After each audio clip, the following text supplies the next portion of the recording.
cái to nâng số với đỡ mà đi đắc mà sẽ đi để sinh ngõ tông thấy mà ni ya gu lo sẽ đi phò la nâng bài na tông na mô sư go nâng bài na tông na mô sư go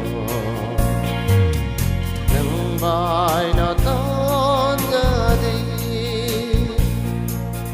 nâng bài na tông ra đi nâng bài na tông ra đi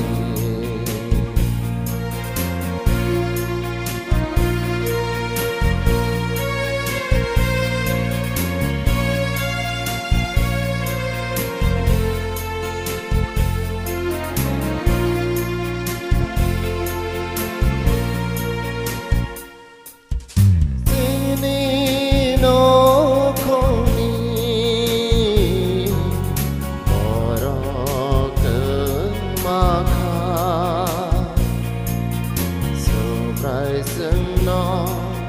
tha mê thể phải ra đi dâng bóng tóc thơ lại mà đi mong rong bờ đông đi ba gư xin đi phò la ni ni sơ nam ra giúp nó hào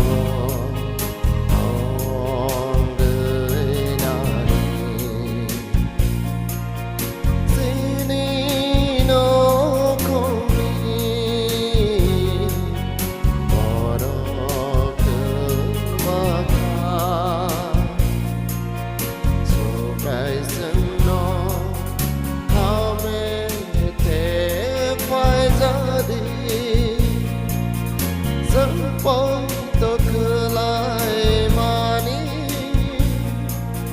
mong rong bờ đông đi ba gư sẽ đi phò la ni ni sơ nam ra giúp nó hào tông đời na đi và cái to nâng số vui đỡ mà đi các mà sẽ đi để xin nó thong thấy mà ni ya gu lo sẽ đi phò la nâng bài na tông na mô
mani